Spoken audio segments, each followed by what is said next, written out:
ओम गणपते नमः। ओम नमः शिवाय। मेरे YouTube चैनल देखने वाले सभी दर्शकों को मेरा प्यार भरा नमस्कार। और आज बहुत से दर्शकों का ये फ़ोन आ रहा है कि कोरोना कब तक रहेगा, कोरोना कब घटेगा, और इसका कहर बहुत ही बढ़ा हुआ है। देखिए, जो कोरोना है ये आप सब समझते हैं कि आप और हमारी गलतियों से ये कोरोना का पीक का समय आया है। नहीं तो कोरोना तो अच्छे समय में हमारा चला गया था और इसकी वैक्सीन भी आ गई थी। लेकिन अब कुछ ग्रहों के अवलोकन से मैं आपको बताऊंगी कि कोरोना का कहर क्यों बढ़ा और यह रक्त संबंधी और फेफड़ों संबंधी, लंग्स संबंधी यह प्रॉब्लम कैसे बढ़ी। अब आप यहाँ पे देखिए, बुध, राहु और शुक्र, इनकी युति बनी हुई है। शुक्र हमारे लंग्स का, कोल्ड का, जुकाम का, छाती का, इसका मालिक है। सूर्य अग्नि तत्व है और बुध चमड़ी का मालिक है। तो जब इनकी युति बनी तो जितने भी हमारे ये प्रॉब्लम्स आई हैं, लंग्स की वजह से, कोल्ड की वजह से, इसकी वजह से हमारी प्रॉब्लम्स कोरोना की बढ़ गई है। और दूसरी बात कि मंगल जो है वह हमारा मिथुन राशि पे जाने के बाद यह आ गया आद्रा नक्षत्र में, और आद्रा नक्षत्र का मालिक आपको मालूम है शिव है, रुद्र है। और जब शिव की तीसरी आंख खुलती है, रुद्र मतलब आंसू, जब शिव की आंख से आंसू बहता है तो प्रलय आती ही आती है। तो जब मंगल नक्षत्र राहु के चला गया तो अंगारक योग इसका अभी खत्म नहीं हुआ। पहले इसका मंगल का राहु के साथ अंगारक योग बना हुआ था। अब जो है यह राहु के नक्षत्र में आ गया। अब राहु के नक्षत्र में आने से और आद्रा नक्षत्र में आने से इसका प्रकोप अग्नि की तरह फैलेगा और बहुत तेजी से फैलेगा। और इसके अंदर आप और हम कुछ कर नहीं सकते, क्योंकि प्रकृति की जो आपदा है उसको आप और हम रोक नहीं सकते। तो हमें जो है ग्रहों के अनुसार, मैं जो भी बात आपको बता रही हूँ ये ग्रहों के अनुसार बता रही हूँ, क्योंकि देखिए शनि की दृष्टि भी राहु पे पड़ रही है और राहु की दृष्टि भी शनि पे पड़ रही है। तो एक तो ये योग इनका काफी घातक है। दूसरा, बृहस्पति की दृष्टि मंगल पे पड़ने से हम कुछ शांति कह सकते हैं, लेकिन इसका घनिष्ठा नक्षत्र में, बृहस्पति का घनिष्ठा नक्षत्र में होना, मंगल के नक्षत्र में होना, तो रक्त विकार को यह दर्शाता है।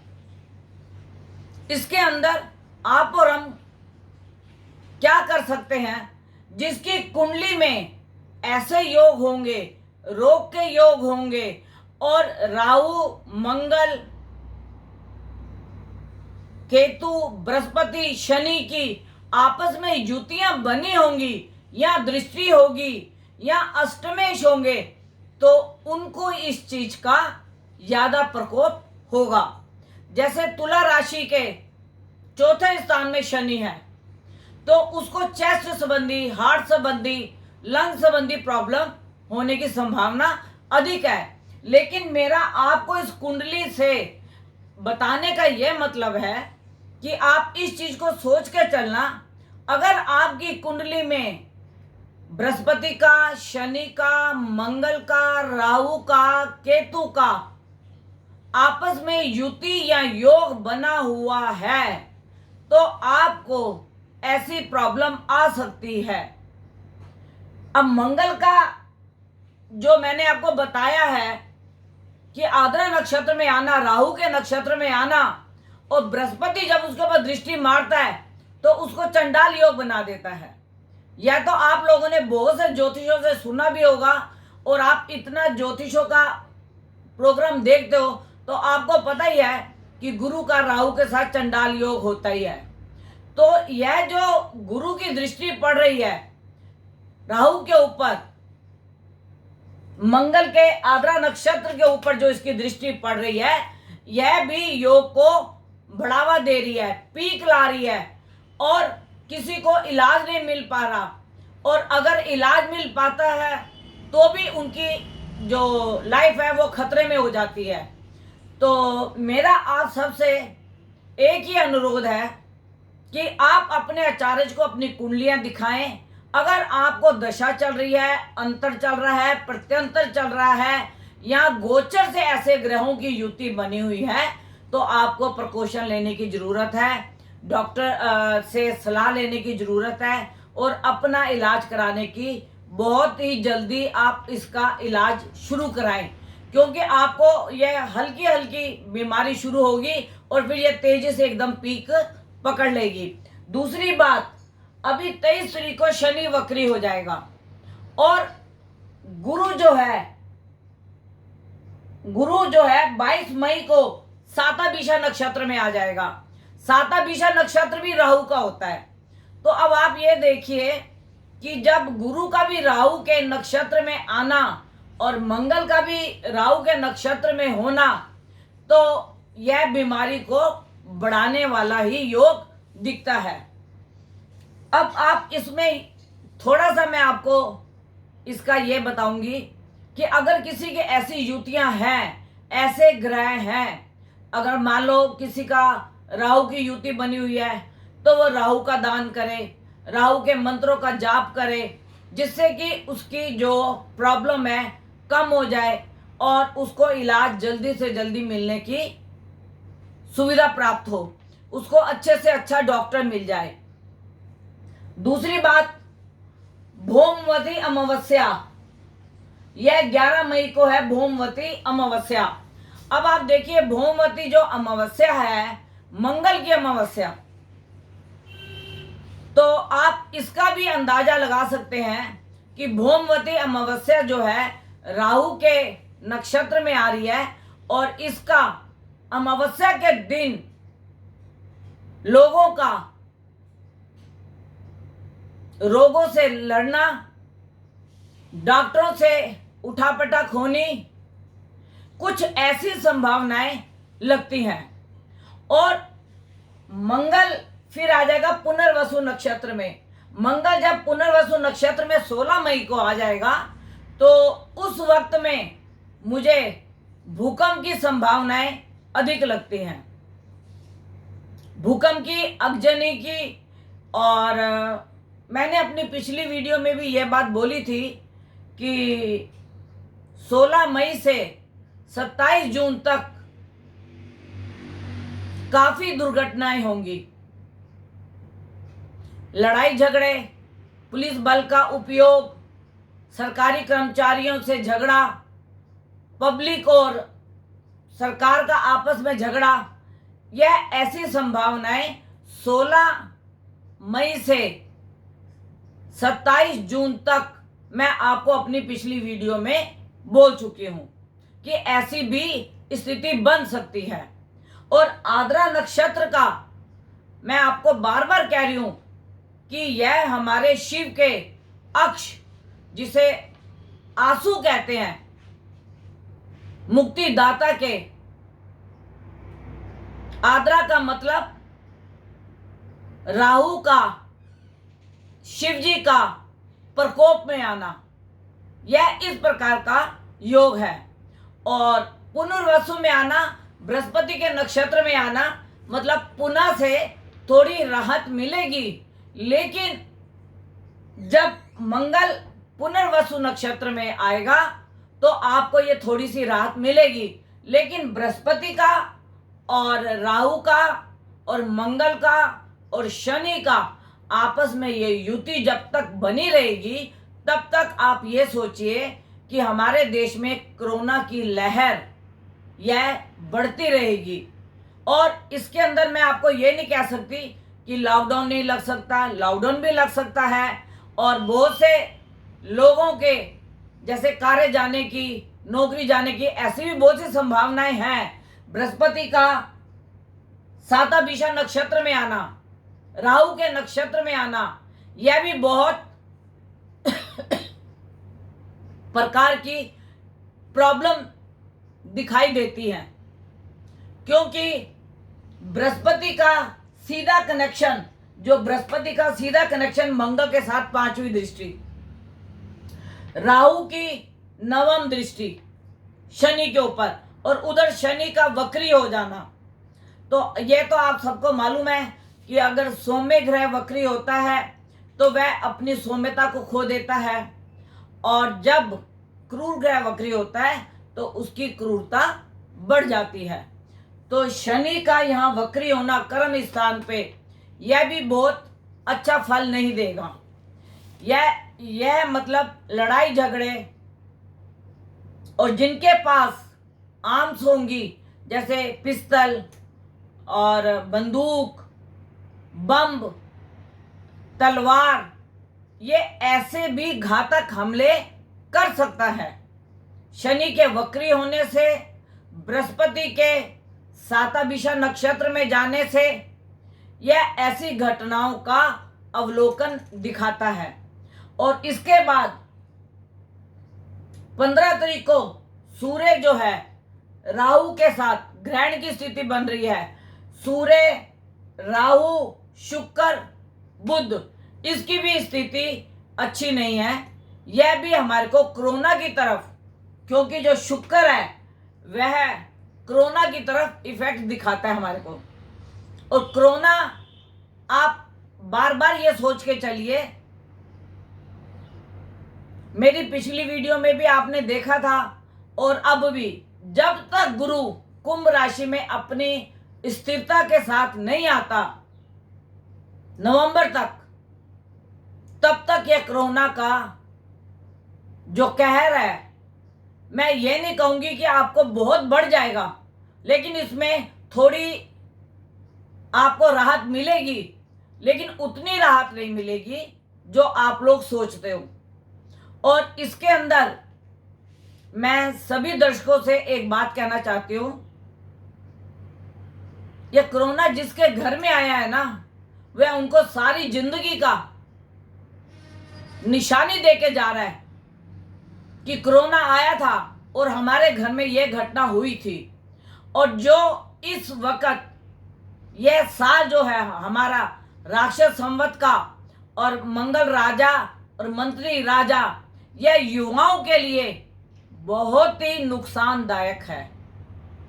मंगल युवाओं का कारक है, रक्त का कारक है, और जनता और प्रजा में जहां तक मुझे लगता है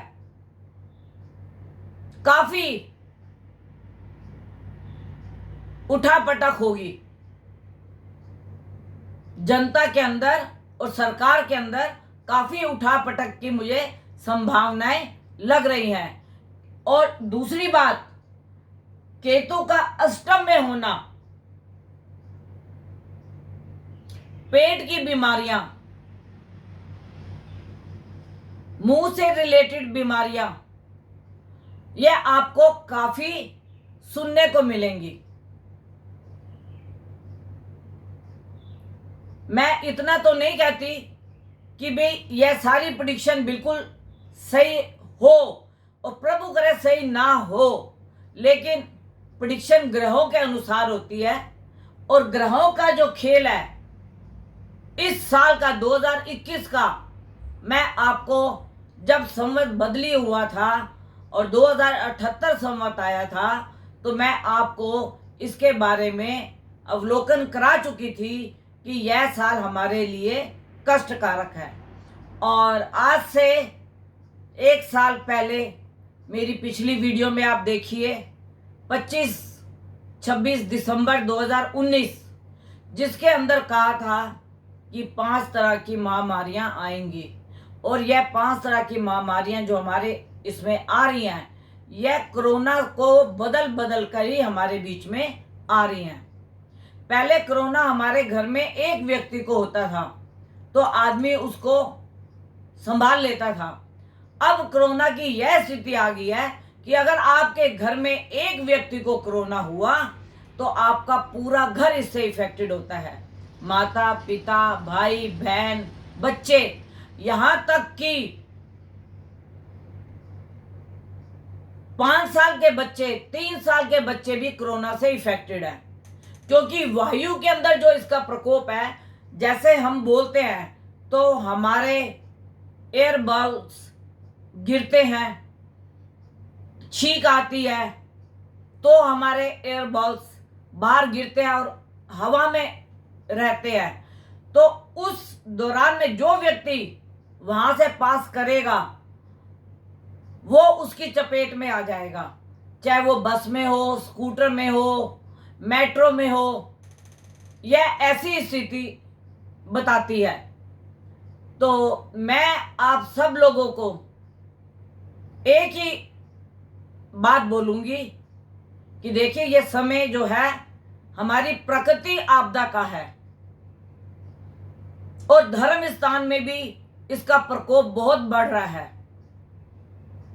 और आने वाले समय में, इसी साल 2021 में, धर्म स्थानों में आपको बहुत सी ऐसी घटनाएं सुनने को मिलेंगी कि जहां पर ऐसी आपदाएं आई और कुछ भूकंप तेजी के आए और कुछ बारिश, बरसात का भी मुझे कुछ अवलोकन होता है कि कहीं कहीं पे तो बहुत अत्यधिक बरसात होगी।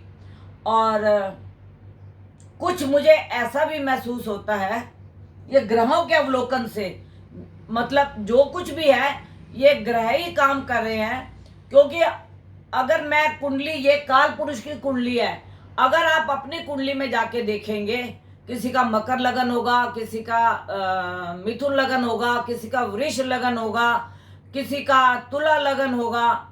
तो अभी मैंने तुला लगन के किसी व्यक्ति की पत्री मेरे पास आई थी, तो उन्होंने सिर्फ पत्री ही दिखाई, तो मैंने उनको बोला कि मुझे ऐसी संभावना लगती है कि आपके पिताजी की अंतिम यात्रा तैयार है। और वो द्वादशी का दिन था और द्वादशी के दिन ही उनके पिताजी का इंतकाल हो गया। तो कुछ कुंडलियों से ऐसा अवलोकन दिखाई देता है, ग्रहों से दिखता है कि अगर मैंने किसी की कुंडली देखी, अगर वो अपनी कुंडली दिखाने आए और उसके अंदर अगर हमने संतान पक्ष देखा और संतान पक्ष के ऊपर क्रू ग्रह की दृष्टि आ रही है, रोग ग्रह की दृष्टि आ रही है, अष्टमेश की दृष्टि आ रही है, तो कुछ ऐसा महसूस होता है कि संतान की तरफ से कुछ उनको रोग हो सकता है, उनके संतान को कुछ रोग ऐसा हो। तो मैं मतलब हर अपने देखने वाले को हाथ जोड़ के बोलूंगी, अपने आचार्य को दिखाएं और जो भी उसका समय के रहते इलाज हो सकता है आप उसका इलाज कीजिए, जिससे आपके घर में कोरोना का कहर ना आए और प्राकृतिक आपदाओं से मजाक करना छोड़ें। देखिए, मेरे पास बहुत से ऐसे दर्शक आते हैं, मैं आपको झूठ नहीं बोलूंगी, क्योंकि बहुत से नास्तिक है और बहुत से आस्तिक है। कई बोलते हैं कि आपने भगवान को देखा है, तो मैं बोलती हूँ हाँ, मैं तो रोज भगवान को देखती हूँ, सूर्य चंद्रमा को रोज देखती हूँ, अपने दिल की धड़कन को रोज देखती हूँ। आत्मा इस परमात्मा, अगर मेरे अंदर आत्मा जब तक जागृत है तो मेरे अंदर परमात्मा है। जैसे मेरा परमात्मा मेरे से जाता है तो यह शरीर मिट्टी का बन जाता है, फिर इसमें दुर्गंध क्यों आने लगती है। तो बहुत से लोग इस चीज का मजाक बनाते हैं। तो आज मैं आपसे एक बात कहना चाहती हूँ कि जिन लोगों ने इस चीज का मजाक बनाया वो भी इस वीडियो को देख रहे होंगे, और जिनको मैंने प्रेडिक्शन की कि आपके घर में कोरोना में आपकी बहू को या आपकी बेटी को या आपके बेटे को या आपके पिता को या आपके भाई को ऐसा अनुभव होता है कि ऐसा होगा, उनके साथ वैसा हुआ। ये मैं वीडियो में बोल रही हूं क्योंकि यह वीडियो पूरे वर्ल्ड में जाती है और यह वीडियो मेरे व्यूवर्स के पास भी जाएगी, मेरे क्लाइंट्स के पास भी जाएगी और वो इस चीज को सोचेंगे कि हाँ, हमें यह बात बताई गई थी कि बेटी के साथ ऐसा होगा या बहू के साथ ऐसा होगा। मैंने तो यहां तक उनकी कुंडली से नौकर का भी आ जाता है, मेड का, सर्वेंट का भी आ जाता है कि उनके सेवक को भी यह प्रॉब्लम हो सकती है और ऐसा हुआ। मैं कोई भगवान नहीं हूं, लेकिन कुंडली के जो ग्रह बताते हैं, जो नक्षत्र बताते हैं, जो ओरा बताता है और जिस वक्त में तुमने प्रश्न किया होता है, वो प्रश्न कुंडली को भी मैं जोड़ती हूं। जब मैं किसी की प्रेडिक्शन करने लगती हूं, सबसे पहले मैं उसकी कुंडली देखती हूं, फिर काल पुरुष की कुंडली देखती हूं, फिर उस वक्त में मैं प्रश्न कुंडली को देखती हूं। प्रश्न कुंडली के साथ मैं श्वास, जो हमारे श्वास चल रहे होते हैं 5 प्रकार के, तो उन श्वासों को भी देखती हूं कि इन श्वासों से क्या है, कि सूर्य के श्वास चल रहे हैं या चंद्रमा के श्वास चल रहे हैं या इंगला पिंगला के श्वास चल रहे हैं। तो जब हम इन 5-6 चीजों को जोड़ लेते हैं, उसके बाद हम कुंडली का अवलोकन करते हैं और उसके अवलोकन से जो प्रेडिक्शन होती है वो गणपति के आशीर्वाद से सत्य होती है। मुझे बड़े दुख के साथ कहना पड़ता है कि अभी मेरे पीछे क्लाइंट कोई आज से नहीं, 30-35 साल पुराने क्लाइंट्स थे और बहुत अच्छे क्लाइंट्स थे। उनके घर में बहुत बड़ा दुख हुआ, उनकी बेटी का पति गुजरा और इसकी प्रेडिक्शन मैं 2-3 महीने पहले कर चुकी थी। तो उन्होंने डर से मेरे से बात करनी छोड़ दी कि शायद मैं जो ये प्रेडिक्शन बता रही हूं उनको सुनना पसंद नहीं था। लेकिन आखिरी टाइम जब मेरी और उनकी बात हुई, बात करते करते रात में 12 बजे का टाइम था, उन्हें खबर आई कि दामाद नहीं रहा। ये वीडियो वो भी देखे होंगे और देखेंगे भी और उनको यह भी मालूम होगा कि मैंने उनको यह बात बोली थी। मैं यह बात वीडियो में झूठ नहीं बोल रही। जब उनके पति की मृत्यु हुई थी तब भी मैंने उन्हें बताया था कि आपके पति की मृत्यु इस बीमारी से हो सकती है और उस बीमारी से ही उनके पति की मृत्यु हुई। तो मैं कोई भगवान नहीं हूं, मैं आज भी आपको बोल रही हूं, कुंडली के अवलोकन से और शिव जी और गणेश जी के आशीर्वाद से, जिस तरह मैं 5 या 6 तरह से कुंडलियों को देखती हूं, मैंने आपको बताया कुंडली भी देखो, चंद्र कुंडली भी देखो, गोचर भी देखो, काल पुरुष से भी देखो, प्रश्न कुंडली से भी देखो। और अगर आपको श्वासों के चढ़ने उतरने से ग्रहों का अवलोकन होता है तो आप उससे भी प्रेडिक्शन कर सकते हो। तो आज तो बस मैं आपको इस वीडियो में इतना ही विराम दूंगी। और एक मैं आपको बताना चाहती हूं कि 14 मई को अक्षय तृतीया है। अक्षय तृतीया तिथि है। अक्षय का मतलब होता है किसी चीज का क्षय ना होना, किसी चीज का खत्म ना होना। पर इस धरती पे जो चीज आई है वह खत्म तो होती है, लेकिन अक्षय को मैं आपको अपने उदाहरण से बताऊंगी। जो चीज लंबे समय तक चले, जिसमें कोई टूटन ना हो, जिसमें कोई आपस में मनमुटाव ना हो, और बहुत अच्छी तिथि जिसे मैं अक्षय तृतीया बोलती हूं, यह 14 मई को है। और 14 मई को 14 मई को आप ये देखिए रोहिणी नक्षत्र होगा, अक्षय तृतीया को रोहिणी नक्षत्र होगा, और रोहिणी नक्षत्र चंद्रमा की उच्च राशि में माना जाता है। तो अक्षय तिथि के दिन विवाह तो आजकल कोरोना की इसमें होते नहीं है, लेकिन आगे के लिए आपको मैं बता दूं कि कोरोना हमेशा तो रहेगा नहीं, लेकिन आपने अगर कोई गृह प्रवेश करना हो, किसी दुकान का मुहूर्त करना हो, शादी करनी हो, या कोई भी शुभ कार्य करना हो, आप अक्षय तिथि को आंख बंद करके चुन सकते हैं। अक्षय तिथि दिन दिन में अगर विवाह होगा तो दिन में ही बारात जाएगी और दिन में ही डोली आ जाएगी, और बाकी गृह प्रवेश तो आपको पता है घंटे 2 घंटे 3 घंटे का होता है, दुकान का प्रवेश भी घंटे 2 घंटे 3 घंटे का होता है। तो जो अक्षय तृतीया आ रही है, रोहिणी नक्षत्र है, और उस दिन वार पड़ेगा आपका शुक्रवार। शुक्रवार लक्ष्मी का दिन है, और हमारे पूर्वज, हमारे गुरुजन इस तिथि के दिन सोना चांदी अपने घर में जरूर लाते थे,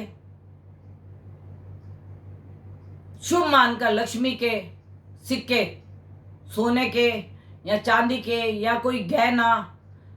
तो हमारे गुरुजन तो ये कहते हैं कि इस दिन पे लेने पे बड़ा शुभ मुहूर्त होता है, और आप उस चीज का लंबे समय तक लाभ लेते हैं और सुख प्राप्त करते हैं।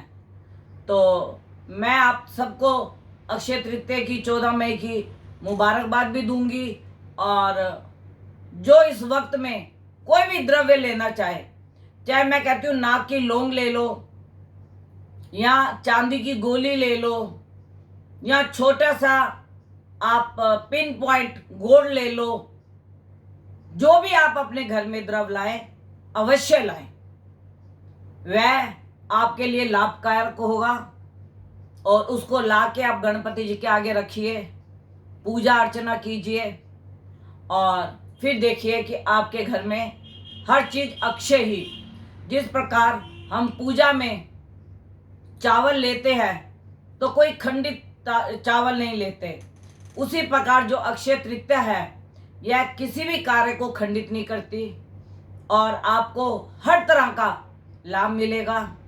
और बाकी मैं आपसे क्या बोलूं, क्योंकि कोरोना का यह वक्त चल रहा है, और कोरोना के वक्त में मैं आप लोगों को पहले भी बहुत बार बोल चुकी हूँ कि आप लोग अपने परिवार को, अपने बच्चों को, अपने पति को लड़ाई झगड़ों से दूर रखें, क्योंकि 16 मई से 27 जून तक यंगस्टर, उनके शरीर में खून का उबाल आएगा और लड़ाई झगड़े की संभावना बढ़ेगी, और उसके बाद जो भुगतान है वो पीछे माता पिता को भुगतना पड़ता है, या उन्हें भी भुगतना पड़ता है। कष्ट तो उनको भी होता है जब वो जेल में जाते हैं या पकड़े जाते हैं या उनको सजा होती है, तो यह उनके लिए भी बहुत कष्ट का समय होता है। और बाकी मैं अपने जितने भी दर्शक हैं उन सब से हाथ जोड़ के विनती करती हूँ, ये कोरोना का वक्त है, जितनी भी आपने कोई गलतियां की हैं, प्रकृति आपदाओं से छेड़छाड़ की है, आप क्षमा याचना के याचक बन जाएं और अपनी गलती, अपनी भूल को स्वीकार करें। अगर किसी ने किसी के धन का गबन किया है, या किसी के साथ कोई धोखा किया है, भाई ने भाई के साथ किया है, या भाई ने बहन के साथ किया है, या बच्चों ने माँ बाप के साथ किया है, या प्रकृति उनको इस समय मौका दे रही है कि आप इस चीज को समझें और अपने अंदर से गलती का एहसास करें। बाकी तो मैं आपसे क्या बोलूँगी, जिसने जो गलती की होती है उसको अपने अंदर से आभास होता है, हर चीज का आभास होता है कि मैंने अपनी माँ के साथ गलत किया, मैंने अपनी बहन के साथ गलत किया, मैंने अपने भाई के साथ गलत किया, या भाई ने भाई के साथ गलत किया। यह सारा अंदर से हर व्यक्ति को आभास होता है, लेकिन वो स्वीकार नहीं करता। जब वो स्वीकार नहीं करता तो फिर वो प्रकृति की आपदाओं में जरूर घेरे में आता है और उसको उसका भुगतान भुगतना ही पड़ता है। वो भुगते, उनके पीढ़ी में कोई भुगते, या उनके घर में कोई भुगते, या जरूर किसी के साथ घटना होती है। तो आज की मेरी वीडियो यहीं तक की थी और मैंने आप सबको इसके बारे में बताना था, मैंने आपको बताया। और अगर आप इस चीज़ का ध्यान रखेंगे और अपने आचार्य को, जो भी आपके आसपास आचार्य है, आप उनसे अपनी कुंडली का अवलोकन कराएं और कोई भी आपका धर्म कर्म का कार्य है उन्हें आप अपने हाथों से करें तो मुझे बहुत अच्छा लगेगा। मेरा आज वीडियो में आपको बताने का यही उद्देश्य था और आप मेरी बात का बुरा ना मानना, क्योंकि ना मैंने आपको डराया है, ना मैंने आपको कुछ गलत बोला है। मैंने आपको अपने अंदर झांकने के लिए बोला है कि जो हमने गलत किया है, क्या पता किसी को अंदर झांकने से प्रभु के दर्शन हो जाए। अगर आपको अपनी गलती का एहसास हो गया और आपने क्षमा मांग ली तो प्रभु आपके साथ है। हर व्यक्ति के साथ प्रभु है। आप गलत करें, ठीक करें, प्रभु आपके साथ है।